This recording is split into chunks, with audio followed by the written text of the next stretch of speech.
Há sempre uma infinidade de formas de se observar o mundo. Algumas dessas formas se tornam histórias, mas nem sempre essas histórias nos são contadas por aqueles que as viveram. Histórias que jamais foram vividas se tornam lendas. E por mais distante dos fatos que elas estejam, quanto mais tempo forem repetidas, mais se transformam em verdades absolutas. Durante muito tempo, o nosso passado nos foi negado. Nossas memórias foram ocultadas e nossos símbolos foram esquecidos. Uma hegemonia de pensamento se apresentou como único e suficiente e passou a permear o curso dos acontecimentos. Onde nos perdemos?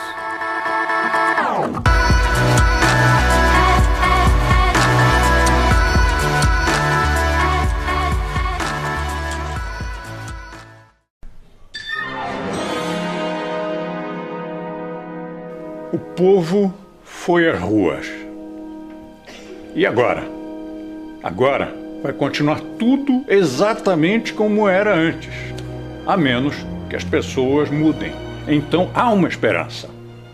Mas para isso, nós acreditamos nas modificações que vêm de dentro para fora, aquelas que vêm do indivíduo. Então é preciso que a célula social, que é o brasileiro, que o indivíduo mude. Se o indivíduo não mudar, o governo e os governos não mudarão. Que porta eu pego? O que ele responde? Pra onde tu quer ir? Não sei. Então qualquer uma serve. Então se tu não sabe pra onde é que tu tá indo, se tu não sabe qual é o teu propósito, qualquer lugar, pra onde, não importa pra onde é que tu vai, porque se tu não consegue conectar aquilo que tu tá fazendo, pra onde é que tu tá indo com o teu propósito de vida, tu tá perdido. Há tempo atrás, certo ou errado, nós tínhamos um plano de desenvolvimento nacional. Nós tínhamos um propósito. A nossa nação tinha uma visão e um propósito para desenvolver o nosso país, que infelizmente, algum tempo atrás, se perdeu. Vou dar um exemplo da Coreia do Sul. A Coreia do Sul, há 60 anos atrás, desenvolveu um plano de desenvolvimento nacional com o propósito de tornar a Coreia um lugar que tem inovação, desenvolvimento, riqueza. E entrou governo, saiu governo, entrou ditadura, saiu ditadura, entrou em guerra, saiu de guerra. O propósito e o plano que você continuou. Para que lado devemos ir? O que temos no mundo de mais eficiente? Quais as pistas para definirmos o nosso caminho? Mesmo no mito, que toda vez que você fala aonde o socialismo deu certo, e na Escandinávia, a Escandinávia é monarquia parlamentar, de livre mercado, tem socialismo, pleura nenhuma, tem taxação, carga tributária alta. Na verdade, a Escandinávia não é socialista, não tem nada a ver com isso, eles têm um mercado muito livre, só que eles cobram muitos impostos, e todos os países escandinavos ficaram ricos com o livre mercado e depois se tornaram mais welfare state. Daí eu falei, opa, peraí, tem uma coisa estranha aqui, né? E eu estudava psicologia na época, eu estava tentando entender, poxa, o que será que tem? Será que tem alguma coisa subjacente nas sociedades que torna algumas mais ricas e algumas mais pobres? E eu descobri que é só a liberdade econômica mesmo. Se você deixa a sociedade livre para produzir e para resolver seus problemas, eles se enriquecem. E se você tenta atrapalhar esse processo, elas empobrecem muito rapidamente. Tomamos, por exemplo, Hong Kong. No início da década de 50, parecia confirmar as previsões pessimistas feitas no final do século XX, que afirmavam que se tratava de um local não próspero e inadequado para o comércio. Quando o Sir John James, fiel discípulo de Adam Smith e economista da Escola de Manchester, definiu que Hong Kong deveria adotar os princípios do capitalismo, se recusando a impor qualquer tipo de tarifa de importação e sempre mantendo os impostos mais baixos possível, que criou as condições para o acelerado crescimento econômico vivenciado por Hong Kong. Entre 1961 e 2012, o PIB real per capita de Hong Kong cresceu 900% em apenas algumas décadas, deixando de ser uma favela a céu aberto e se tornando a economia mais livre do mundo. A sua população ganha 2,64 vezes mais do que a média mundial, tendo duplicado esse índice nos últimos 15 anos. As pessoas não fogem de Hong Kong, elas correm para Hong Kong. Ao final da Segunda Guerra Mundial, a população era de 750 mil pessoas, e hoje é quase 10 vezes maior, tendo 7,1 milhões de habitantes, com a segunda maior expectativa de vida do planeta. A mesma coisa ocorre com Singapura, que em 1965 era um país pobre e atrasado, com uma renda equivalente à da Angola, que se tornou o segundo país economicamente mais livre do mundo. O que Singapura fez para conseguir essa grande virada? Estabeleceu uma moeda forte e estável, sem interferência política, que foi a moeda que menos perdeu poder de compra no mundo de 1982 a 2005. Negou ajuda em empréstimos estrangeiros. Fez um notável esforço de criar empresas privadas de excelência e competitivas globalmente, por meio da baixa tributação, burocracia quase inexistente e mínima regulação. Tudo isso com tarifas de importação nulas e livre comércio pleno, em um sistema idêntico ao adotado em Hong Kong. Singapura também deu ênfase na proteção à propriedade privada e na segurança pública. O segredo da estratégia era ter um governo pequeno e transparente. O gasto público proporcional ao PIB de Singapura é a metade do americano e 1/3 do sueco. Singapura, embora tenha forte intervencionismo na área privada, compreendeu as regras de não intervir na economia e hoje tem 11% da população composta por milionários. Mas a palavra desigual tem outro significado no país que é conhecido por ter abolido a pobreza. De todas as experiências e estudos disponíveis, há uma conclusão difícil de ser negada. Por todo o mundo, vemos uma forte relação entre a liberdade econômica e a qualidade de vida da população. Pessoas nos países mais livres ganham em média 8 vezes mais que pessoas nos países menos livres. Os pobres ganham 10 vezes mais. A população nos países mais livres é mais feliz. Possuem seus direitos civis mais bem protegidos. Em média, vivem 20 anos a mais. Os países mais livres também possuem menos corrupção, menor mortalidade infantil, menos trabalho infantil e menos desemprego. É inegável que, para nos preocuparmos com a melhoria de vida das pessoas, temos que nos preocupar com a liberdade econômica. O que liberdade econômica significa? Significa que a propriedade está protegida por leis imparciais, que você é livre para fazer o comércio com os outros pelo que você quer e precisa, sem intervenção do Estado. Que seu dinheiro mantém seu valor, porque a moeda de seu país é estável, e não sofre interferência política, e que o governo se mantém reduzido e sem interferir no funcionamento da economia. O capitalismo já se mostrou o melhor sistema para melhorar a qualidade de vida das pessoas. Se você olhar o gráfico de extrema pobreza no mundo, nos últimos 200 anos, saiu de 98%, algo assim, para 7% no mundo, algo assim. Algo nesse nível, perto de 10%. No Brasil, está em 5% a pobreza extrema, e há 30 anos era 20%. Então, isso vai dizer que isso é por causa do programa social? Claro que não. O Brasil passou a adotar mais capitalismo em relação ao que a gente tinha no início da década de 70. Então, no tempo, o que melhor alcança a melhora da prosperidade das pessoas mais pobres é um sistema de propriedade privada e livres trocas, que é o que a gente chama de capitalismo. E para o pobre de hoje, então, nem se fala.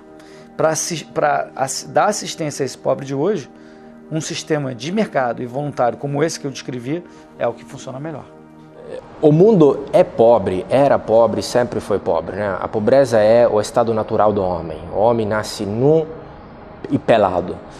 Nossos pais nos deram abrigo, comida e esses luxos, né? Então, o estado natural do homem é a pobreza. Nós temos que nos perguntar por que alguns países se tornaram mais ricos. Quando Adam Smith escreve A Riqueza das Nações, uma investigação sobre, ele está se preocupando exatamente, quer investigar como alguns países, no caso, por exemplo, a Inglaterra, etc., se tornaram ricos, porque esta é a grande notícia da humanidade, do comércio, a economia, o capitalismo que gera riqueza. Então, na verdade, tem muito mais a estudar na riqueza que na pobreza. Os pobres, por exemplo, individualmente, eles querem estudar, entender e imitar os ricos, as empresas ricas, os casos de sucesso. So, here we go. First, an axis for health. life expectancy from 25 years to 75 years. And down here, an axis for wealth, income per person, $400,000, $4,000, and $40,000. So down here is poor and sick, and up here is rich and healthy. Now, I'm going to show you the world 200 years ago, in 1810. Here come all the countries. Europe brown, Asia red, Middle East green, Africa south of Sahara blue, and the Americas yellow. And the size of the country bubbles show the size of the population. And in 1810, it was pretty crowded down there, wasn't it? All countries were sick and poor. Life expectancy were below 40 in all countries. And only UK and the Netherlands were slightly better off, but not much. And now, why start the world? The Industrial Revolution makes countries in Europe and elsewhere move away from the rest. But the colonized countries in Asia and Africa, they are stuck down there. And eventually, the Western countries get healthier and healthier. And now we slow down to show the impact of the First World War and the Spanish flu epidemic. What a catastrophe! And now I speed up through the 1920s and the 1930s. And in spite of the Great Depression, Western countries forge on towards greater wealth and health. Japan and some others try to follow, but most countries stay down here. Now, after the tragedies of the Second World War, we stop a bit to look at the world in 1948. 1948 was a great year. The war was over, Sweden topped the medal table at the Winter Olympics, and I was born. But the differences between the countries of the world was wider than ever. United States was in the front, Japan was catching up. Brazil was way behind, Iran was getting a little richer from oil, but still had short lives. And the Asian giants, China, India, Pakistan, Bangladesh, and Indonesia, they were still poor and sick down here. But look what is about to happen. Here we go again. In my lifetime, former colonies gained independence, and then finally they started to get healthier and healthier and healthier. And in the 1970s, then countries in Asia and Latin America started to catch up with the Western countries. They became the emerging economies. Some in Africa follows. Some Africans were stuck in civil war and others hit by HIV. And now we can see the world today in the most up-to-date statistics. Most people today live in the middle, but there are huge differences at the same time between the best of countries and the worst of countries. And there are also huge inequalities within countries. These bubbles show country averages, but I can split them. Take China, I can split it into provinces. There goes Shanghai. It has the same wealth and health as Italy today. And there is the poor inland province Guizhou. It is like Pakistan. And if I split it further, the rural parts are like Ghana in Africa. And yet, despite the enormous disparities today, we have seen 200 years of remarkable progress. That huge historical gap between the West and the rest is now closing. We have become an entirely new converging world. And I see a clear trend into the future. With aid, trade, green technology and peace, it's fully possible that everyone can make it to the healthy, wealthy corner. Well, what you have seen in the last few minutes is a story of 200 countries shown over 200 years and beyond. It involved plotting of 120,000 numbers.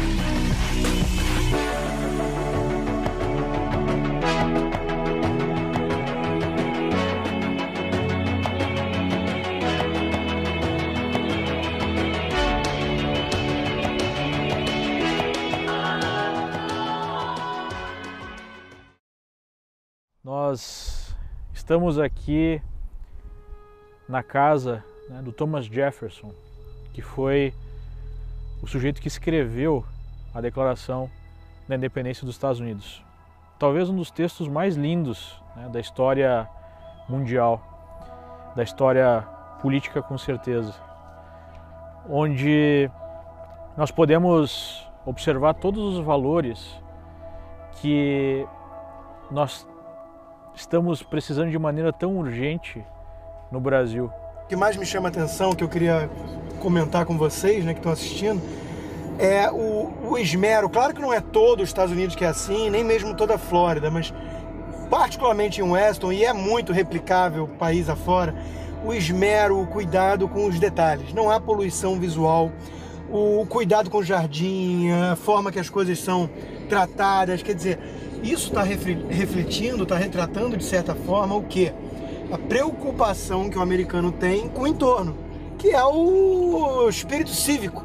Os Estados Unidos fizeram quando implantaram a nação deles, quando houve aquela discussão grande na Pensilvânia, na Filadélfia, sobre a Assembleia Constitucional Americana, que no início era para simplesmente emendar os artigos da Confederação dos Estados, mas virou uma Assembleia Constituinte, eles chegaram à seguinte conclusão, na minha opinião, genial para fazendeiros e profissionais liberais quase que isolados do mundo.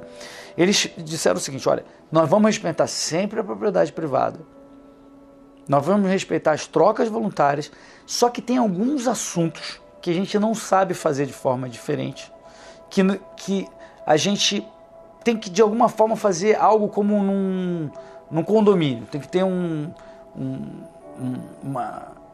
convenção de condomínio, várias pessoas votando, e aí esse condomínio determina certas regras que são para coisas públicas, que a gente não sabe como resolver de forma privada de mercado. Então, para isso, eles falam o seguinte: ó, o governo não pode quase nada, salvo para essas outras coisas. E aí eles implementaram uma democracia para essas outras coisas. Então, demis, na definição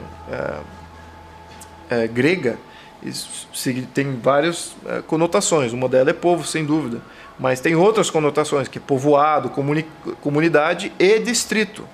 Então, a democracia que Clístenes impôs na Grécia naquele momento, ou criou na Grécia naquele momento, era um governo distrital. Essa é a definição real da democracia. Não era um intento do povo mandando, não era essa a ideia.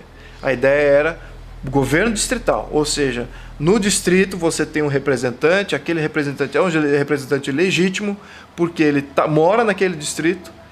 Qual que é a ideia aqui? Fragmentação do poder da aristocracia. Enquanto que você tem no mapa de Atenas, você tinha 5 grandes famílias dominando, agora você tem 139 distritos. Então você fragmentou um poder que era concentrado em 5 famílias em 139 representantes, com poder jurídico e tributário. O poder, né, do povo está mais próximo de cada estado, o que evita, digamos assim, um poder totalitário tomar conta de um determinado país e oprimir os seus cidadãos. Então a verdadeira divisão do poder americano não está na horizontalidade, eu disse, do poder federal. Está na divisão de poder entre a União Federal, os estados e os municípios. Está na autonomia que os estados têm. Quando se pergunta, os Estados Unidos, é permitido o porte de arma? Depende do estado. É permitido o uso de drogas? Depende do estado. A maconha é legal? Depende do estado. Qual é a pena por homicídio? Depende do estado. Até o direito criminal é estadualizado.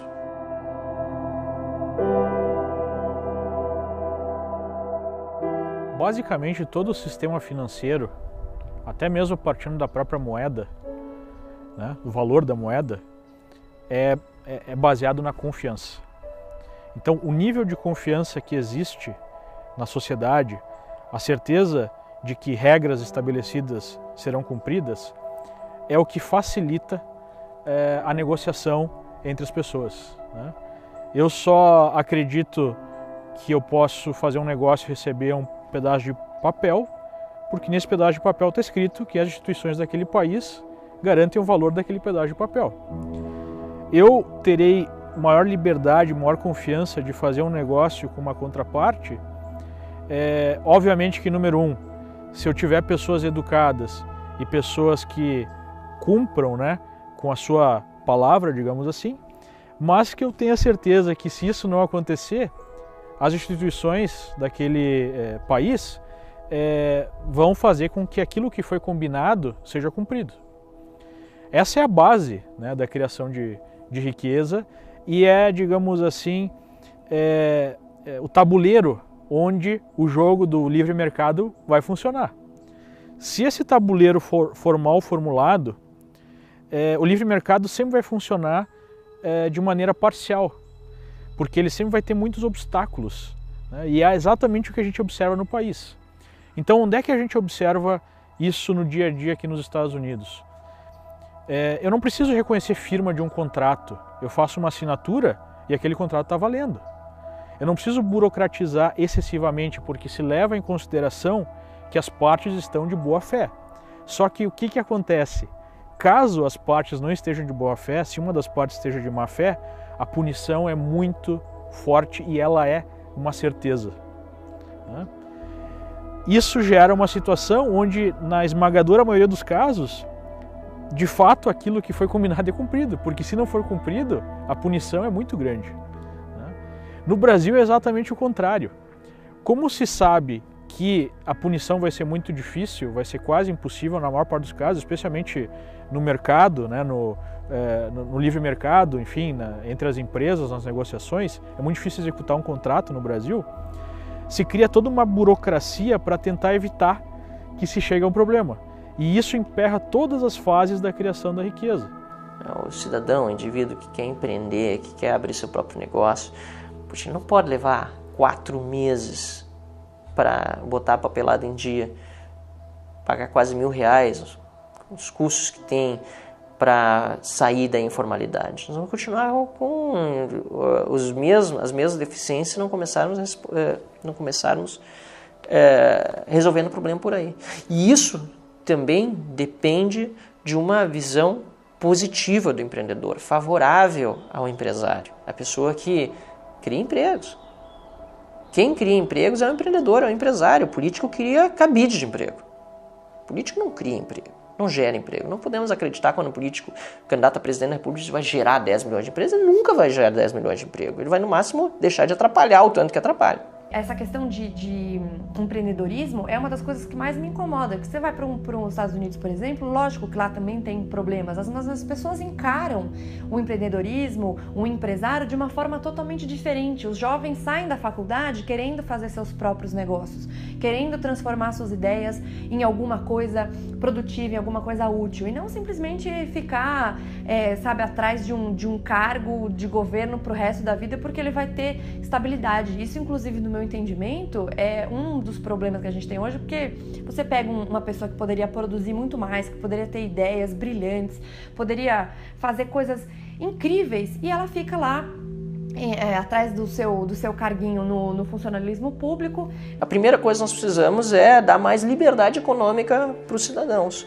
E essa liberdade econômica, ela precisa ser baseada em valores. Então nós temos aqui, além da liberdade individual e além, né, da livre iniciativa, a proteção desses valores, nós temos o Estado de Direito, onde todos são iguais perante as leis, especialmente aqueles que têm o poder, que têm que prestar contas ao povo, né? Por isso que a Constituição americana começa, né, com a frase "We the people". Ours was the first revolution in the history of mankind that truly reversed the course of government, and with 3 little words: we the people. We the people tell the government what to do. It doesn't tell us. We the people are the driver. The government is the car, and we decide where it should go and by what route and how fast. Almost all the world's constitutions are documents in which governments tell the people what their privileges are. Our Constitution is a document in which we, the people, tell the government what it is allowed to do. We, the people, are free. Então, o que José Bonifácio acreditava naquele ponto era o que os fundadores, exatamente os mesmos princípios que os fundadores dos Estados Unidos acreditavam, que era o liberalismo político. Vamos lembrar que, naquele ponto da história, essa ideia de capitalismo e livre mercado não tinha sido muito bem maturado como conceito. Adam Smith, sim, já existia e já havia introjectado uma série de conceitos aí em contraposição ao mercantilismo. Ok. Só que o que precede a sustentação do capitalismo, do livre mercado, é um sistema político liberal. Então, um sistema político liberal significa o quê? As pessoas entendem que o liberalismo, ele liberta quem? Esse é que é o ponto. Ele liberta o povo. E quem que então ele limita? Ele limita o governo. Então, toda ideia de liberalismo era de limitação de governo, limitação de poderes do governo. O governo e o Estado era quem limitava esse governo. Esse é que é o ponto. Então você tem que separar muito bem o que é Estado e o que é governo. A Constituição americana, ela é uma Constituição restritiva do poder central. A União Federal tem, de acordo com a Constituição, só o poder que a Constituição lhe dá. O resto é dos Estados. Então, o que não está expressamente dito que é da União Federal é dos Estados. Embora essa regra esteja sendo flexibilizada e cada vez mais diminuída. E isso explica também o crescimento do governo dos Estados Unidos e por que é que os Estados Unidos têm deixado de ser a referência de liberdade que sempre foram. Aumento de impostos, enfim, toda aquela situação que nós já vivemos no Brasil está sendo observada aqui nos Estados Unidos. E há uma grande diferença, né? O nível médio da população aqui, o nível de educação é muito mais alto, mas pouco a pouco nós vamos sofrendo a mesma erosão da democracia representativa e desse sistema tão interessante, né? Esse farol da liberdade que foi criado para o mundo pelos Founding Fathers. O mais importante na discussão é que tipo de governo nós queremos e por que nós temos um governo. A gente precisa se dar conta de que não existe almoço grátis, que o Friedman diria. Não existe da mesma forma ganho de liberdade com um governo maior. Pelo contrário, aumentando o governo, pedindo mais governo, nós vamos perder em liberdade. Nós vamos aumentar a burocracia, nós vamos ter mais problemas para criar riqueza. Não podemos cair na conversa de políticos de que haverá distribuição de renda se é prejudicado quem cria riqueza. Só olha o Uber. A gente tinha esse sistema do táxi que todo mundo pensava, bom, mas poxa, como é que a gente vai fazer transporte sem uma coisa centralizada e tal, e tem que ser protegido, porque e daí qualquer pessoa vai poder pegar uma carona? Isso não vai funcionar nunca. E daí vem um aplicativo simples, uma ideia simples que se dissemina, emprega milhares de pessoas, facilita o transporte com um monte de gente, baixa custos, aumenta a segurança, porque agora você pode pegar um transporte mais seguro ao invés de ficar no transporte coletivo para quem pode pagar.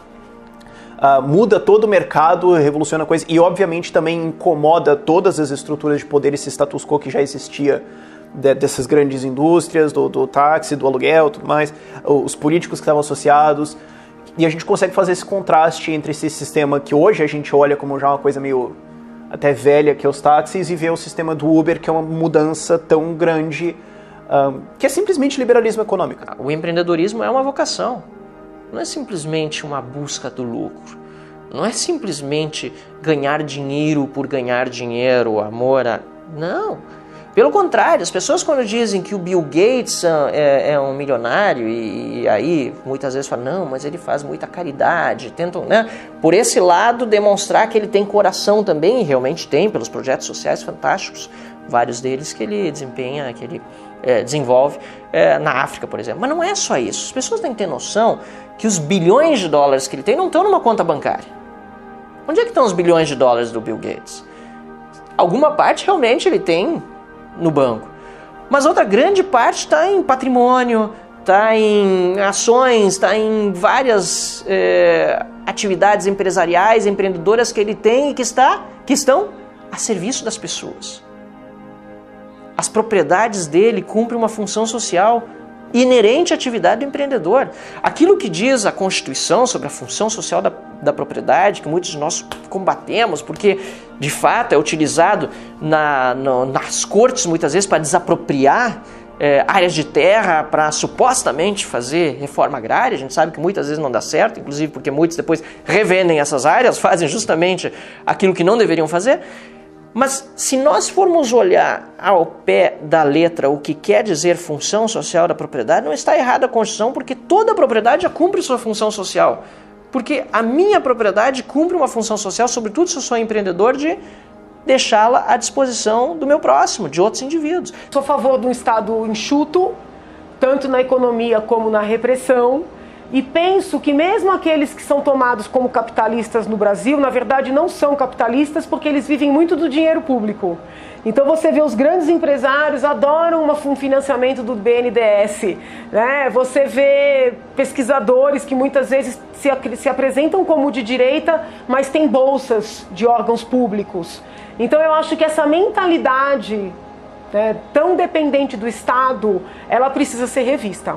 Até para que nós tenhamos uma verdadeira livre concorrência. No Brasil hoje não tem livre concorrência, porque não dá para você concorrer livremente com um concorrente que tem algum tipo de isenção de impostos quando você não tem, né? Ou com um concorrente que tem dinheiro do BNDES quando você não tem. E muitas vezes essas pessoas se apresentam como capitalistas, como defensoras da iniciativa privada. Desculpa, iniciativa privada é risco. Então eu sou favorável àqueles que tomam risco. Toma risco. Vai ganhar dinheiro, vai produzir riqueza para o país, vai dar emprego, vai recolher tributo no risco. Porque se ele tem financiamento público, ele já não tem mais o meu, digamos assim, a minha admiração.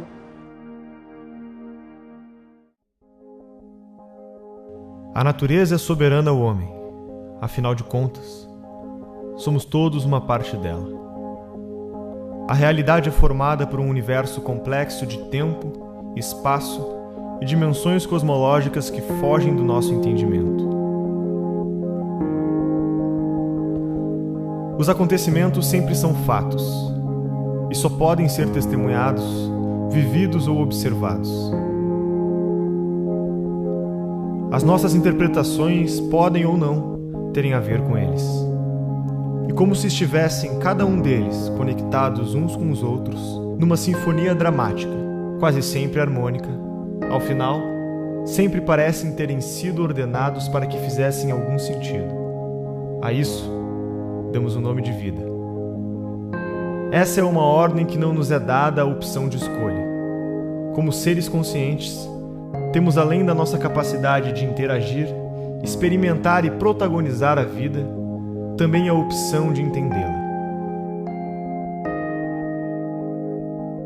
O peso da tradição do que os sábios do passado obtiveram e que nos foi legado. Certos hábitos, cultura, etc. do passado, os gigantes do passado. A gente não deveria simplesmente achar que a minha cabeça teve uma boa ideia e eu vou desconsiderar milênios de evolução de grandes conquistas de sábios. Deveríamos ter prudência na hora de avaliar isso. Não quer dizer que você deva só considerar o passado. Não. Você deve considerar o que você acha certo e tentar mudar. Mas você deveria ter prudência. Olha para o passado e respeita aquilo. Ouça esse passado dessas pessoas que não estão mais conosco como esse legado que nos foi deixado. Então, prudência nesse sentido, né?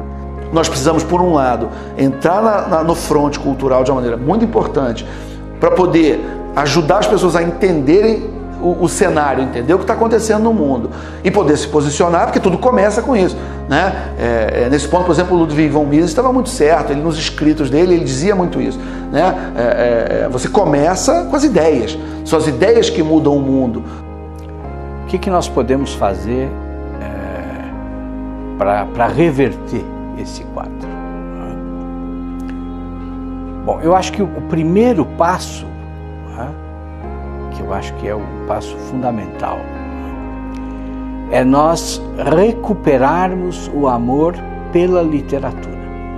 Eu acho que não existe nada mais subversivo nesse mundo, num lugar como o Brasil, do que a educação. Educar as pessoas a serem...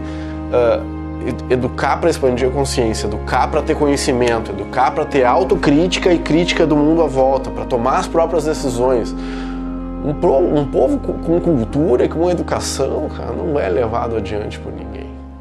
Primeiro, preparem-se intelectualmente, estudem, né? Você tem hoje na internet uma série de conteúdos e cursos online, óbvio, principalmente o Olavo de Carvalho, que tem um trabalho absolutamente fundamental e indispensável em relação à difusão de ideias.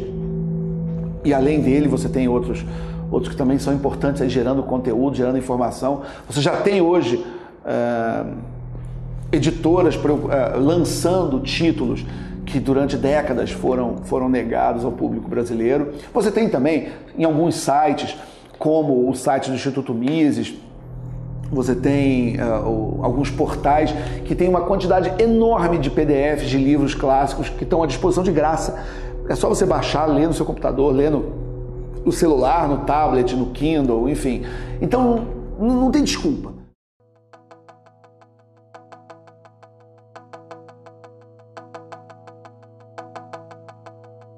Ele torna obrigatória a fixação em todas as salas de aula do ensino fundamental e do ensino médio de um cartaz com os deveres do professor. Os deveres do professor já existem, eles decorrem da Constituição Federal e da Convenção Americana sobre Direitos Humanos. O primeiro dever do professor estabelece que o professor não se aproveitará da audiência cativa dos alunos, ou seja, da presença obrigatória dos alunos em sala de aula, para promover as suas próprias preferências, as suas próprias opiniões políticas, ideológicas, religiosas e partidárias. O professor já não tem esse direito. Este dever, o dever de se abster dessas práticas, já existe. Ele decorre da liberdade de consciência e de crença dos estudantes, que está prevista na Constituição Federal. O segundo dever do professor estabelece que o professor não favorecerá, não prejudicará ou constrangerá os seus alunos em razão das suas convicções políticas, ideológicas, morais ou religiosas, ou da falta delas. O terceiro dever do professor estabelece que o professor não fará propaganda político-partidária em sala de aula, nem incitará seus alunos a participar de manifestações, atos públicos e passeatas. O professor não pode agir em sala de aula como um militante. Ele é um servidor público, ele é um agente do Estado. E o Estado, de acordo com a Constituição Federal, o Estado brasileiro, ele é politicamente neutro. Existe a Constituição, prevê o princípio da neutralidade política, ideológica e religiosa do Estado. O quarto dever do professor prevê que, ao tratar de questões políticas, socioculturais e econômicas, o professor apresentará aos alunos de forma justa, isto é, com a mesma profundidade e seriedade, as principais versões, teorias, opiniões e perspectivas concorrentes a respeito da matéria. O professor já tem esse dever. Ele decorre do pluralismo de ideias, que está previsto na Constituição, e da liberdade de aprender do estudante, que também está prevista no artigo 206 da Constituição. O quinto dever do professor prevê que o professor respeitará o direito dos pais dos alunos a que seus filhos recebam a educação religiosa e moral que esteja de acordo com as suas próprias convicções. Esse dever está previsto quase que com essas mesmas palavras na Convenção Americana sobre Direitos Humanos. É um direito humano dos pais, previsto num tratado internacional assinado pelo Brasil e reconhecido pelo Supremo, que os pais têm direito sobre a educação religiosa e moral dos seus filhos. Nenhum professor pode reivindicar o direito de transmitir aos filhos dos outros os seus próprios valores e as suas próprias crenças religiosas e morais. Enfim, basicamente é isso. E o sexto dever do professor diz que o professor, como sendo ele uma autoridade dentro da sala de aula, ele está obrigado a impedir que aqueles direitos que decorrem desses deveres, os 5 deveres que eu acabei de enumerar, sejam violados pela ação de terceiros ou também de alunos dentro da sala de aula. O ensino obrigatório é uma enorme intervenção estatal na vida dos indivíduos e das famílias. O que o projeto faz é apenas explicitar os marcos jurídicos dessa intervenção. Para quê? Para que os agentes do Estado, aqueles que efetivamente intervêm na prática, na vida das pessoas, na vida das famílias, não abusem do poder que têm. Então, ao contrário do que se diz, o nosso projeto não é uma intervenção estatal na vida privada. Ele apenas limita ou explicita os limites da intervenção estatal na educação obrigatória, no ensino obrigatório, sobre a vida das famílias e dos indivíduos. O ideal, me parece, seria que cada escola tivesse a liberdade de, a partir de um currículo mínimo, dar essa educação como quisesse e bem entendesse. Porque aí não só você está respeitando a liberdade individual, como você está respeitando a pluralidade de recursos na educação. E aqueles recursos que fossem melhores, ao longo dos anos iriam se impor como uma universidade que tivesse melhores resultados. Imagine se uma faculdade, uma universidade no Brasil começasse a produzir prêmios Nobel. É claro que as outras universidades e o povo em geral, todos respeitassem essa instituição de ensino como sendo competente. Vamos pegar aí alguns exemplos de grandes veículos de comunicação e vamos tentar estabelecer uma diferença entre eles. Qual a diferença do Globo, da Folha de São Paulo e do Estadão? Qual a diferença da Globo News em relação a esses três? Não existe diferença nenhuma.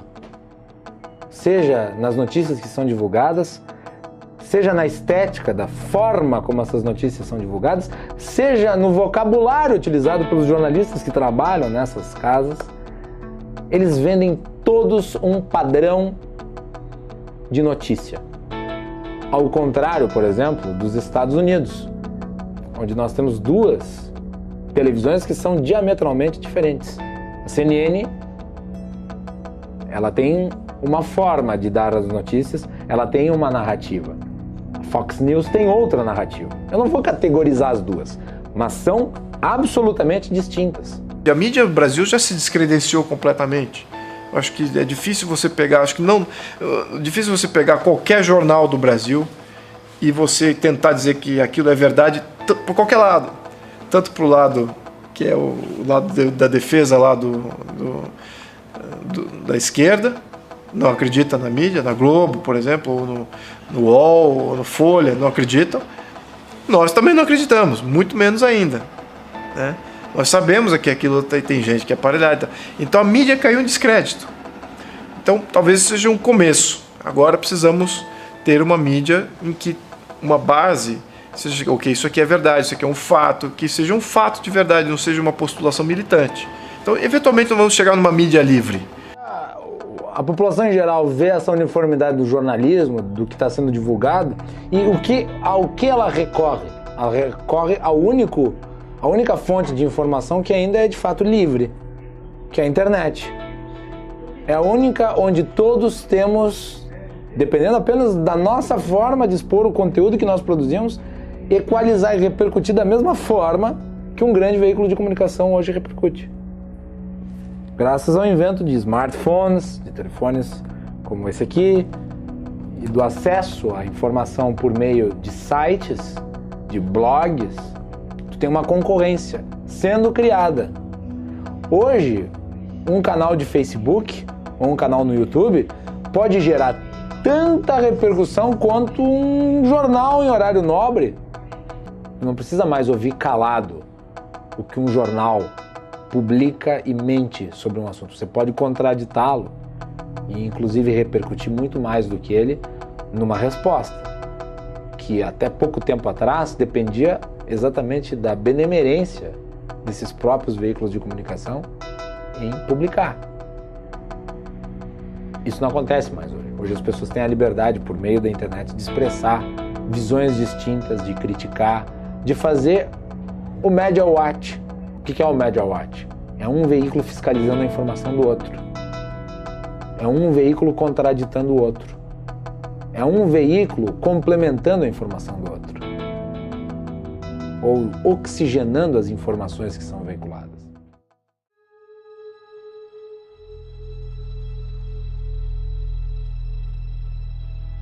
Na Constituição, com esse arranjo, basta tomar a presidência da República para tomar um aparato estatal gigantesco e dominar os outros dois poderes. E foi esse o plano que o PT fez e que funcionou. E aliás, o modelo continua disponível para que qualquer outro partido faça. O que seria um arranjo constitucional alternativo de verdadeira limitação do poder? Bom, vamos olhar os países em que os arranjos constitucionais funcionam melhor, especialmente a Inglaterra, o berço do liberalismo e berço do constitucionalismo. A Espanha e a Inglaterra têm modelos constitucionais mais evoluídos. em que há, e também a Alemanha e também Portugal, modelos mais evoluídos, não necessariamente monárquicos, mas com uma separação entre o chefe de Estado e o chefe de governo. É como se fosse um triângulo em que no topo da pirâmide, na primeira parte, né, da pirâmide, primeiro terço, eu tenho um nível de poderes supremos, né? No caso da Espanha, da Inglaterra, o rei e o Tribunal Constitucional. No caso de Portugal ou da Alemanha, o presidente da República e um Tribunal Constitucional. No nível intermediário, eu tenho aí um chefe de governo, é um primeiro-ministro, e o parlamento. E no terço de baixo, eu tenho a administração pública e o poder judiciário.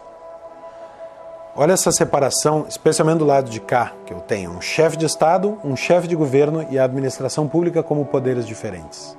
Por quê? Porque o chefe de Estado, a ele toca responder pelos valores supremos da nação. Vida, liberdade, propriedade, igualdade perante a lei, democracia, a defesa da paz, a chefia das Forças Armadas, a cabeça das relações internacionais, que são supra-ideológicas, estão acima da disputa ideológica dos partidos. Isso tem que estar na mão de um chefe de Estado, que é eleito para exercer esta função ou a recebe de seus antepassados, como no caso da monarquia, né, hereditariamente. Mas vamos com uma república. A Alemanha, por exemplo, se elege um presidente da república para ser o chefe da nação, protegendo seus valores supremos. Abaixo dele, um primeiro-ministro, como Portugal, primeiro-ministro, este sim é eleito ideologicamente. Ele é eleito por um partido para aplicar um determinado programa de governo. Ele é eleito por uma maioria e ele representa a vontade transitória de uma maioria. As preferências temporais de uma maioria momentânea, que amanhã pode se desfazer e trocar de lado no pêndulo tradicional da política. Esse primeiro-ministro não nomeia juízes da Suprema Corte, porque ele é eleito ideologicamente e a Suprema Corte está lá em cima, onde não é o espaço da ideologia, é o espaço da neutralidade ideológica. Nessa metade do triângulo eu tenho o parlamento e o primeiro-ministro, estes sim ideológicos, estes sim eleitos para fazer política. Lá em cima não, lá em cima eu tenho poderes neutros ideologicamente, aqui é o campo da ideologia.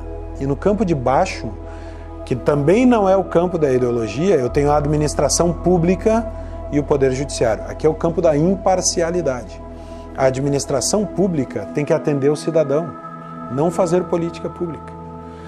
A administração pública como um poder separado significa que o primeiro-ministro ou o presidente da República não vai nomear um apadrinhado político seu para ser o diretor do hospital, o chefe do posto de saúde, o presidente dos Correios, para uma estatal como a Petrobras. Eu tenho um projeto independente do projeto ideológico. Então, essa separação de poderes, aqui eu tenho o campo da imparcialidade, eu tenho a administração pública e o poder judiciário. O que é o poder judiciário, se não o serviço de solução de lides e administração da justiça, que deve estar no campo da imparcialidade, separado do Supremo Tribunal, que faz o controle de constitucionalidade.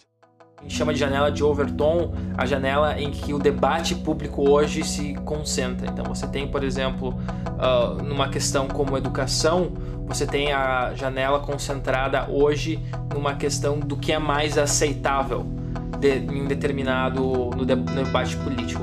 E o papel do Instituto Mises Brasil é puxar o debate para o mais possível, o mais longe possível da visão estatista, mais próximo possível do ideal radical de liberdade. Então a gente puxa o debate, a gente muda o eixo do que é aceitável para a grande opinião pública, a gente contraria os paradigmas que a sociedade brasileira tem em relação ao que o Estado é, e a gente desafia as pessoas a pensarem diferente. Então a gente puxa o debate para a ideia radical de liberdade. Esse é o nosso papel hoje. E a gente puxando o debate para a janela radical, a janela de discussão acaba se movendo, porque a gente traz todo o eixo mais próximo da liberdade. E é nesse papel que entra os atores que o Mises Brasil influencia. Sejam eles ativistas, sejam eles teóricos voltados para políticas práticas, sejam o cidadão comum na sua profissão, todos eles acabam sendo impactados por essa mudança no eixo.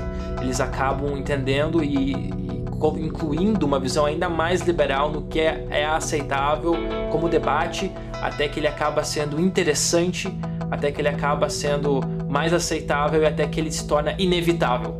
E é assim que a gente acredita que as transformações sociais ocorrem, e é por isso que às vezes governos que são de esquerda, como o governo Dilma, acaba tendo que recorrer à privatização, ou até o governo FHC. Não é porque eles gostam, é porque o debate se puxou tanto para o lado que a ideia não é mais uma questão de ser aceitável ou não o debate, é uma questão de que aquela iniciativa é inevitável. Se tivesse um presidente liberal, se tivesse uma bancada razoável liberal no Congresso, mas se continuasse tendo todos os problemas que o Brasil tem hoje, o que você faria primeiro? É quase impossível responder o que você faria primeiro.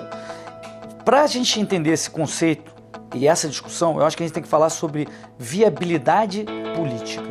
O que é a viabilidade política? Cada ideia, cada projeto tem um senso na sociedade de viabilidade política daquela ideia. Tem ideias que estão maduras, que estão prontas a serem discutidas, eventualmente implementadas, e tem ideias que são impossíveis. São as pessoas, isso jamais vai acontecer naquele momento, tudo isso pode mudar, é dinâmico.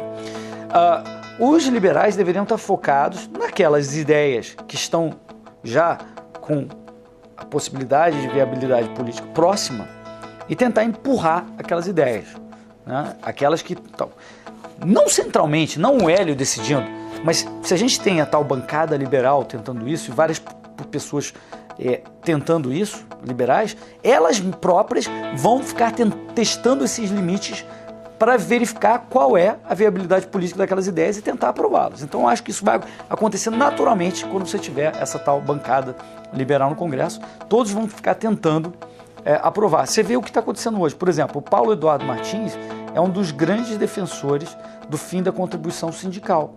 Isso já é algo que no Brasil de hoje já tem uma viabilidade política. Se eu falar sobre acabar o Banco Central, algo parecido, não vai ter nenhuma viabilidade política hoje. Se eu discutir sobre isso hoje, não vai ter eco, porque as ideias ainda não estão maduras na sociedade. Já o fim da contribuição social parece estar maduro, mas precisou o Paulo Eduardo e outros deputados, mas o Paulo Eduardo Martins, que é liberal, empurrar isso, discutir isso, tentar passar. Eu estou trabalhando no Estado, para o Estado, vamos dizer assim, mas eu estou sendo coerente com as minhas teses, com as teses liberais, minha proposta o tempo inteiro, todos os dias aqui, em algum momento eu falo em redução do Estado, eu evito a ampliação do Estado, voto contra. Então é alguém com esse discurso, vamos dizer, entre aspas, um infiltrado, trabalhando dentro da máquina para reduzir o mal que a própria máquina causa. Não há conflito nenhum e as pessoas entendem isso. Nós estamos vivendo a história.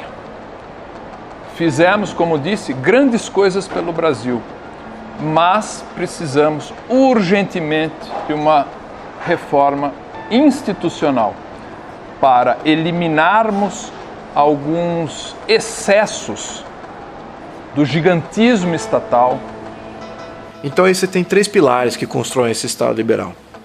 A primeira é um Estado de direito, com limites de poderes, freios e contrapesos entre diversos poderes. Os poderes têm que ser completamente fragmentados e o povo tem que ter uma reflexão em cima de todos esses poderes. Na minha opinião, o sistema político que funciona melhor é aquele em que a propriedade privada é sempre, em todos os momentos, respeitada em todos os aspectos. Se você tem isso, e você então respeita as trocas voluntárias, você tem o melhor sistema político possível, na minha opinião. Nós temos que ter uma fidelidade partidária. né? Nós não podemos ter mais, nós não temos 35 partidos, 28 representados, nós não temos 35 ideologias, programas de governo. Quem conhece a história dos partidos, a evolução, como surgiram os partidos ideológicos e programáticos, que é o sistema que nós temos aqui, né? Quem conhece isso, ele vai verificar que deve haver uma fidelidade partidária, que foi formando grupos naturalmente, que se chegou a esse tipo. E na nossa eleição é proporcional, nós votamos no partido, então tem que ter uma fidelidade partidária. Ele não pode romper com essa fidelidade partidária, tem que haver disciplina partidária, programas, ideologias, e nós não temos tantas assim. Isso vai levar até uma redução dos partidos. No meu entender, o financiamento público, novamente os partidos, os caciques dos partidos, eles recebem o dinheiro sem muito esforço. No financiamento privado existe aquela possibilidade de, bom, eu dou, mas quero alguma coisa em troca, né, para financiar as campanhas. Então o que acontece? Eu acho que temos que procurar o mais razoável. Empresa não vota. Nós deveremos procurar o voto da pessoa física. Então eles querem procurar recursos das pessoas físicas. Mesmo assim, das pessoas físicas com controle, fiscalização, limites e punições. Se nós tivéssemos um padrão de república federativa com modelo de tributação, ou com modelo de distribuição dos recursos, respeitando o tamanho, por exemplo, de estados e municípios, sem uma concentração tão imensa da União, nós não teríamos, em tese, o Ministério das Cidades com a função que tem hoje. Não tem sentido um prefeito do interior do semiárido de Minas Gerais vir a Brasília pedir 100 mil reais para fazer uma ciclovia. Isso acontece porque os recursos estão subtraídos lá da base do Estado e município, estão concentrados em Brasília. É lógico que isso demandará a descentralização também de algumas obrigações, saúde, previdência. Porém, eu pergunto para você, como cidadão brasileiro, você prefere, caso tenha alguma reclamação com saúde, com educação, com alguma das áreas sociais, você prefere pegar um ônibus ou ir com o seu próprio carro, reclamar com o prefeito da sua cidade, ou pegar um avião para Brasília, enfrentar aquela selva de pedra que é Brasília, impessoal, onde você não conhece ninguém, e tentar falar com o presidente da República? Ninguém gasta melhor do que o próprio cidadão brasileiro. Quem gasta mal é o Estado. Reforma tributária, reforma trabalhista, reforma previdenciária, reforma administrativa para criarmos a burocracia profissionalizada, são reformas fundamentais. Eu acrescentaria a reforma do judiciário. Então, mais de 25 milhões de pessoas estão desempregadas. E como você resolve isso? Não tem como você resolver isso se a nossa legislação trabalhista faz com que o empresário pense 1, 2, 15 vezes antes de contratar alguém. É caro, o funcionário custa muito mais do que ele paga para um funcionário por conta das questões tributárias, por conta do imposto que o Estado recolhe, por conta da dificuldade que é. Então, obviamente que ele vai pensar 1000 vezes antes de contratar um funcionário. E a gente tem que pensar na questão do salário mínimo. O salário mínimo é uma bobagem gigantesca. Vários países desenvolvidos não utilizam mais essa métrica do salário mínimo. Então, o salário mínimo você estipula lá, sei lá, R$880 é o mínimo. Você tira do mercado de trabalho um mundo de gente, principalmente gente que está entrando no mercado de trabalho agora, ou que está fazendo, que poderia fazer trabalhos de pequenos períodos, por exemplo. E você tira essas pessoas e você coloca lá num nível um pouco mais acima, sendo que a produtividade dessa pessoa não vai acompanhar. Então, se você fica sistematicamente aumentando o salário mínimo, as pessoas acham que o salário mínimo tem que ser uma canetada tão pura e simplesmente, não tem que acompanhar a produtividade, você mata simplesmente o mercado de trabalho. Então, falar de reforma trabalhista é uma coisa essencial. Sistema de vouchers, redução de impostos, redução de custo da máquina pública, redução de secretarias, redução de cargos comissionados, redução do poder do Estado como um todo, tirar a regulamentação de vários setores, né? Inclusive, por exemplo, do setor de combustíveis, tiraria o monopólio da Petrobras, tiraria o monopólio de vários outros serviços, como por exemplo do Correio. É um absurdo. Como que o governo quer se meter no envio de um papel daqui para lá? Isso aí tem que ser aberto ao mercado. Tiraria o grande poder regulatório de agências, como por exemplo a Anvisa. Então imagine se a gente tivesse uma mudança como o Uber foi para os táxis, para o sistema de polícia. Imagina se... Eu sei que é difícil imaginar, mas olha a revolução, a diferença, a queda de custo, o melhor serviço, as pessoas adotando isso livremente. Ninguém foi obrigado a adotar o Uber, ninguém foi obrigado a aceitar isso. As pessoas foram para ele porque ele era melhor, ele desafiou um sistema estatal inteiro. Então imagina se a gente tivesse isso para o sistema de polícia, para o sistema de reparo e manutenção de infraestrutura, para o sistema de justiça. A outra que agora que surgiu e hoje é muito mais discutida, principalmente depois da tecnologia ter sido mais desenvolvida, é você tentar sair da sociedade fazendo soluções tecnológicas. Por exemplo, o Bitcoin, você fazer compras na Deep Web. Se a gente dissesse hoje, definisse hoje que o Bitcoin nada mais é do que o dinheiro para a internet, seria o equivalente a dizer lá atrás, na década de 90, que a internet era e-mail. E todo mundo sabe que seria um absurdo, uma afirmação ridícula dizer isso. A internet é muito mais do que isso. Mas naquela época, ninguém conseguia prever que a gente ia ter alguns anos depois um Facebook, um Twitter, um YouTube, que são tecnologias criadas sobre a plataforma da internet, sobre os protocolos de comunicação da internet e que não tem nada a ver com e-mail. Com o Bitcoin é a mesma coisa. É mais correto dizer que o Bitcoin é, na verdade, a internet do dinheiro, porque muitas outras aplicações vão ser criadas e testadas e utilizadas e adotadas no nosso mundo financeiro e econômico. E do dinheiro, o dinheiro digital, o dinheiro apolítico, que não depende de nenhum banco central, essa é apenas a primeira inovação. Na minha opinião, das mais importantes e realmente transformadoras, mas não vai ser a única, é apenas a primeira. Aí você vai me perguntar, mas como é que isso pode acontecer? Pode acontecer de várias formas. Pode ter uma Constituição que garanta isso, pode ter um sistema de governo descentralizado, em que esse governo nem chega a ser monopolista. Mas eu nem sei se existe mais essa Constituição. Nós estamos com 93 emendas. 93 emendas. E ontem já foi aprovado em segundo turno na Câmara, provavelmente a 94ª emenda. Uma Constituição com 93, 94 emendas e mais as propostas que vêm por aí de reforma, querem reformar tudo. Será que é a mesma Constituição? Resta mudar a Constituição. A solução seria uma nova Constituição.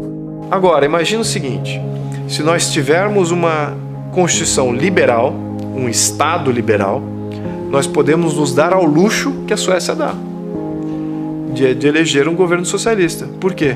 Porque a Constituição liberal já cria limites. Lembra que quem é liberal, quando você é uma Constituição liberal, significa quem está livre é o povo, quem está limitado é o governo e o Estado. Se você tem um governo e Estado limitado, você pode até eleger um socialista, mas ele vai ter uma força política limitada. Esse é que é o ponto.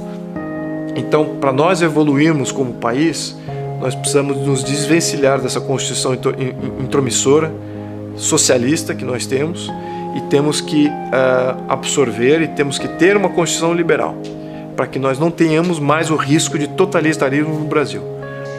Todas essas reformas, eu acho que elas, normalmente por aí, elas são submetidas a um plebiscito ou a um referendo no final. Eu acho que para o Brasil, diante da nossa situação e diante da nossa classe política, eu acho que nós devemos ter um plebiscito e um referendo. Como? O plebiscito, o povo vai aprovar né? Por exemplo, o sistema de governo. E depois um referendo para aprovar esse sistema já acabado. O número 1 é você fazer com que todos os movimentos políticos concordem, que é isso que precisamos. Temos que ter um objetivo comum e diferentes agentes trabalhando de diferentes maneiras para atingir esse objetivo comum, da maneira que de bem couber e de uma maneira fluida. Às vezes um flanco tem avanços, o outro tem retrocessos, o outro braço tem um avanço. Então, diferentes agentes políticos, da sociedade civil, agentes econômicos, têm que estar trabalhando para a criação do Estado Ideal. A pressão única tem que ser em torno desse objetivo. Cabe a nós definir bem esses detalhes, né?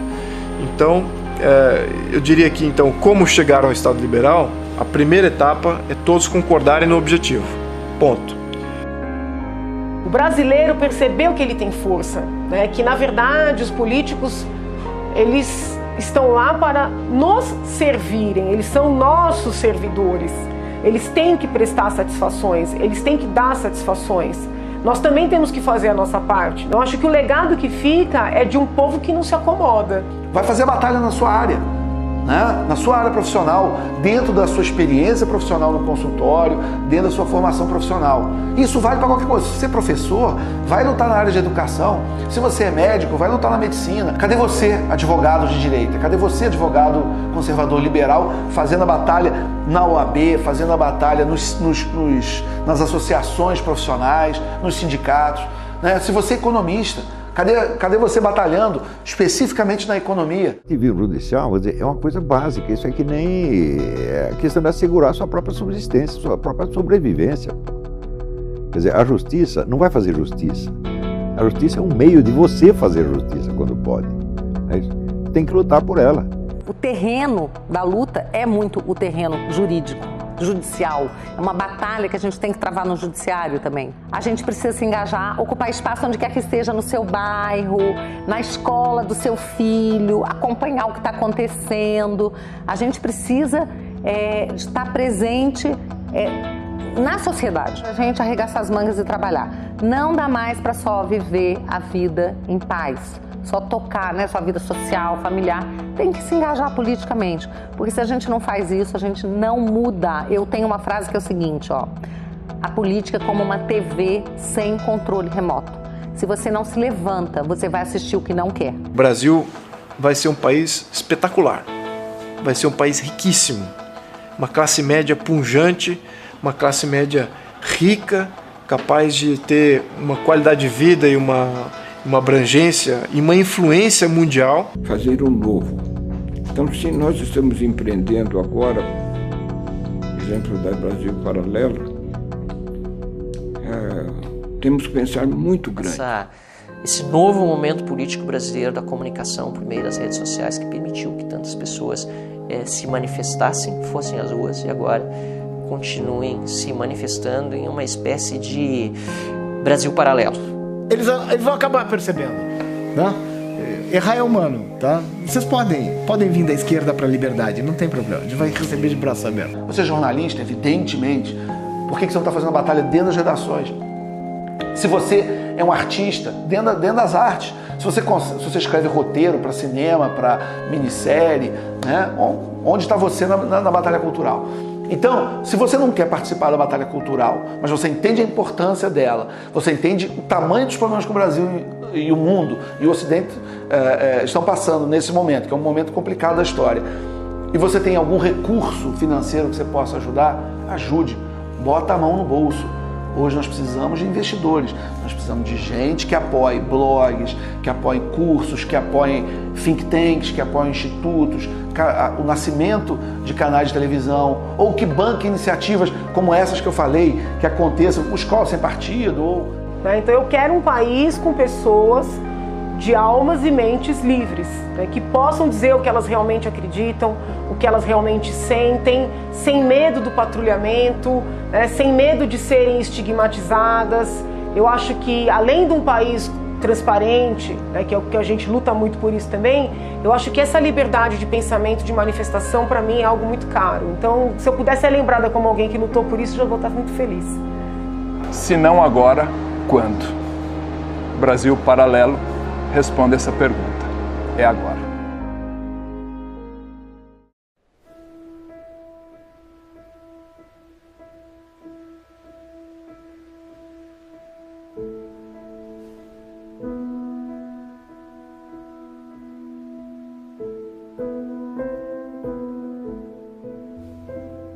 Quando acendemos as luzes que apontam para os sábios do passado, para o início dos tempos, percebemos que herdamos algo bom. Como linhas paralelas, a vontade e o desejo partem cada um de um ponto, mas para onde vão diferem. Diferente do desejo, a vontade é lúcida, perseverante e duradoura. Entende que o legado humano reverbera através dos séculos, e assim como o coração que sustenta nossas vidas, essa sustenta a vida de toda a humanidade. A vontade do indivíduo se impõe, e mostra que, ao contrário do que afirmam ditadores e supostos intelectuais, nós não somos escravos do meio. A vida pode nos desgastar ou nos afiar, mas isso depende do aço de que somos feitos. A vontade nos fez superar o impossível e dar aos que amamos o maior presente de todos: a esperança. Onde há esperança, há vontade. E onde há vontade, há um caminho.